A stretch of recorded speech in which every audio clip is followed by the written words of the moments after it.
So I'll start by saying that back when Muse Games was founded several years ago, we were one of the first companies using Unity for a web game that we had written at the time called The Apartments. Fast forward to 2012, and we're still right on the forefront of Unity development. Now, if the question is, why did we continue to use Unity, I'll tell you this.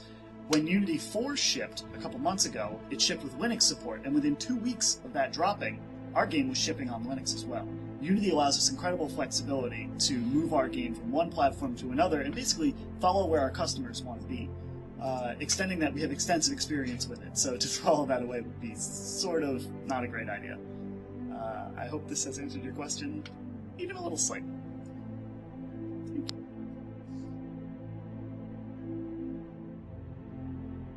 So we're going to have 6 player factions. Each of them are going to be quite different. And normally this would be a question for Jess, but she's not here right now. She's on vacation. But in her tribute, I do have a very nice glass of English breakfast. So, and what better way to do this is to actually read some of the stuff that Jess wrote in one of our design documents. So, okay, let's go over these very quickly. So we've got the Yesha Empire, Anglian Republic, the Fjord Baronies, Order of Chaladon, Mercantile Guild, and Arashi League.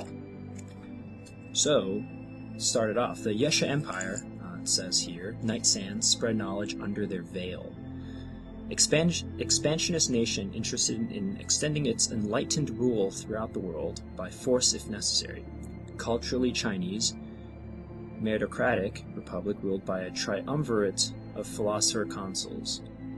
The emblem of the empire is the crane. The color is blue and black. The Anglian Republic are aggressive raiders like Vikings, isolationists, but they're good to their people. Some slaving going around, I think. Democratic town hall style of governance. They are technologically advanced but resource poor. Essentially Vikings, but they're not interested in expanding their territory, only in plundering and bringing in more resources back home.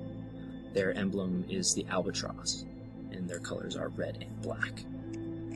Next up, the Fjord Baronies, or just Baronies for short, are a caste system, medieval society, a collection of territories ruled by lords united under their king. So feudal lords dedicated to protecting and strengthening their home cities. Their emblem is the raven, purple and black.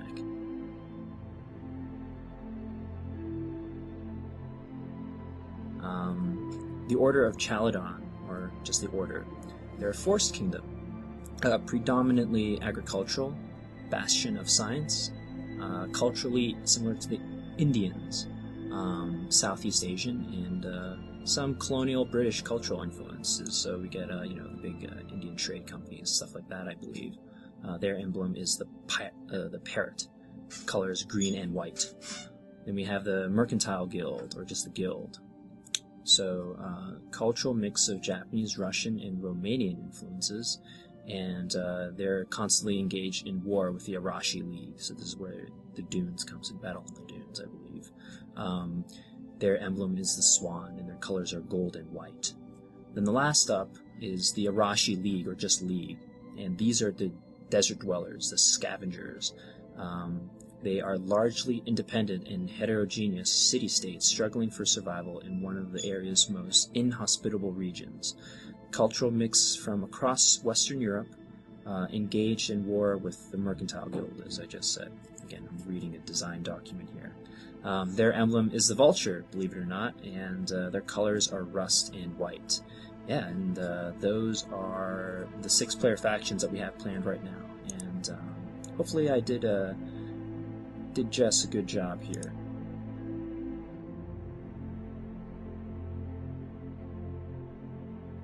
Hi, I'm in charge of doing the AI for the aeroplanes that will be featured prominently in co-op mode and invention mode, which we're currently working on.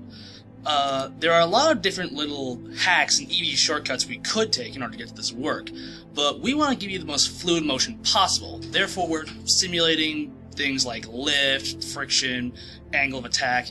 This makes it much, much harder to actually do it, But this will give you much smoother motion and much more believable AI to encounter with when you're playing with your friends and shooting down airplanes.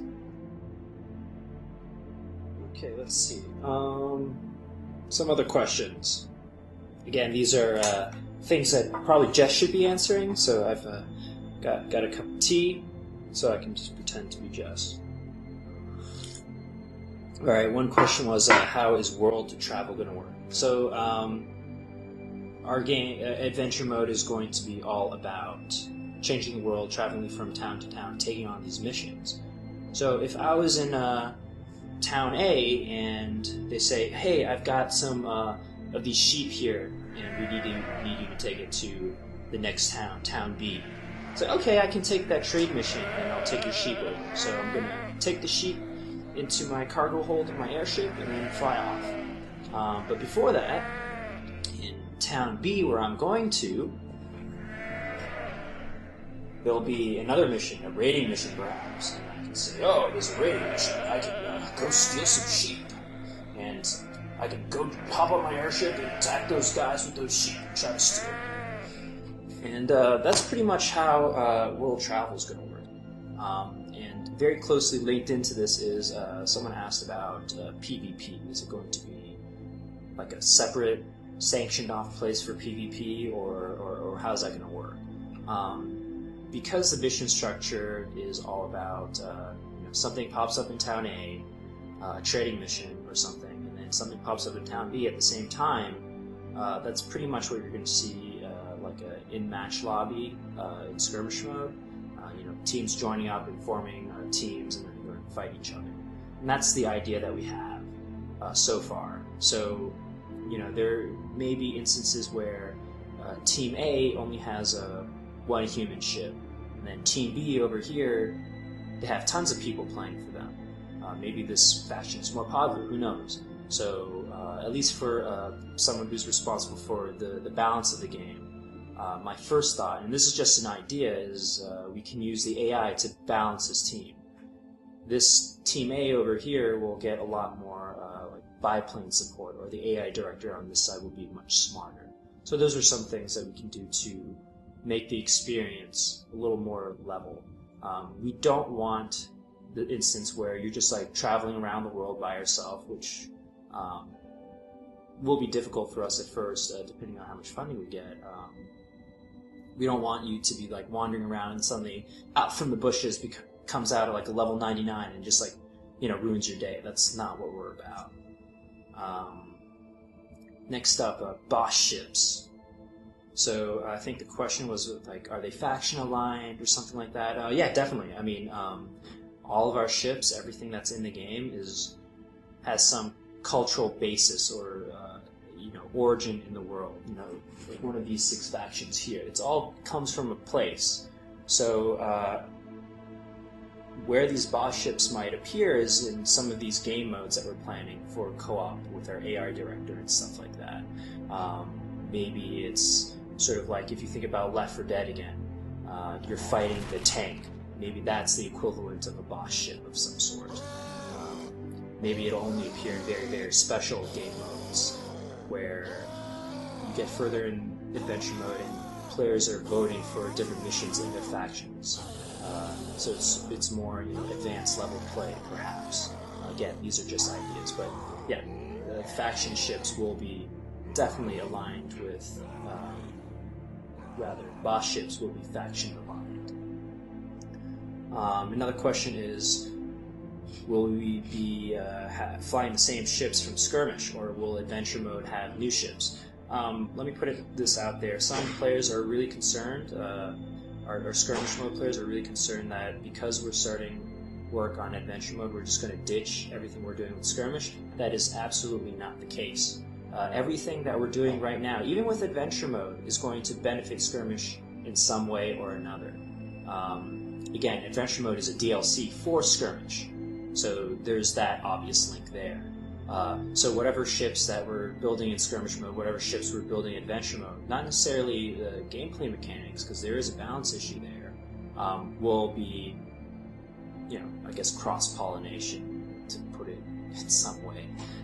So like a new ship that we might create in skirmish mode right now, and all the 6 ships that we have now, we'll definitely make it into adventure mode some way or another, and vice versa. But again, as I said, we don't want to split the community up. We're still working on skirmish.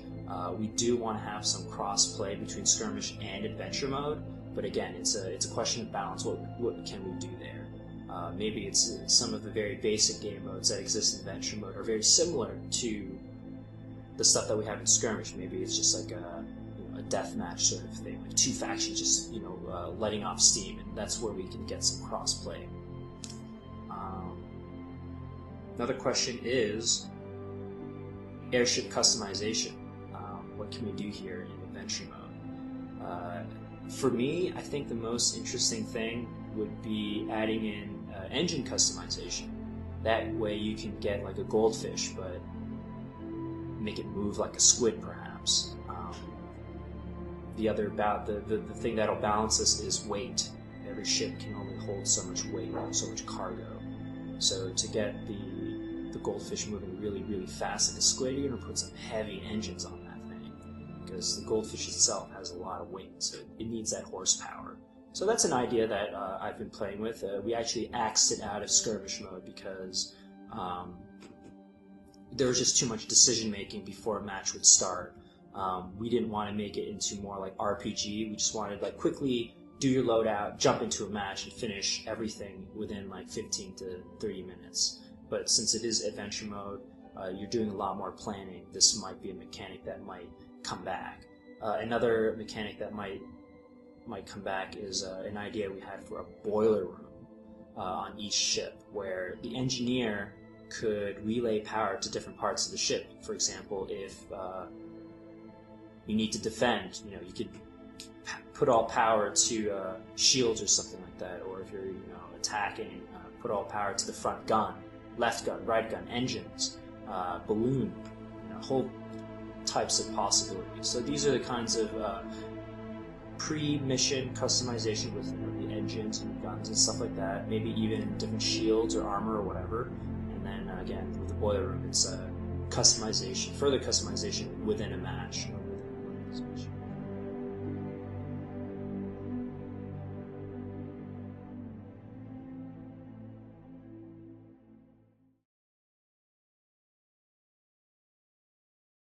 That's kind of ridiculous.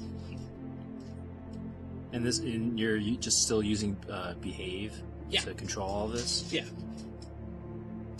That is pretty nuts. Oh, I kind of missed. A little bit. It's pretty close, though. Yeah. As I said, you really have to modify speed to get things perfect, which is what I'm doing. Of course, speed changes lift, and that changes the angles you can reach. Do the equations even come close to balancing out somewhere? Honestly, I really should be using much more calculus than I am for all this nonsense. Right. I'm using a lot of hacks with linear stuff that gets it kind of close. Oh, okay. But it's just faster that way. It's much faster. Yeah. It's faster for me, and it's going to be faster for the machine. Yeah, exactly.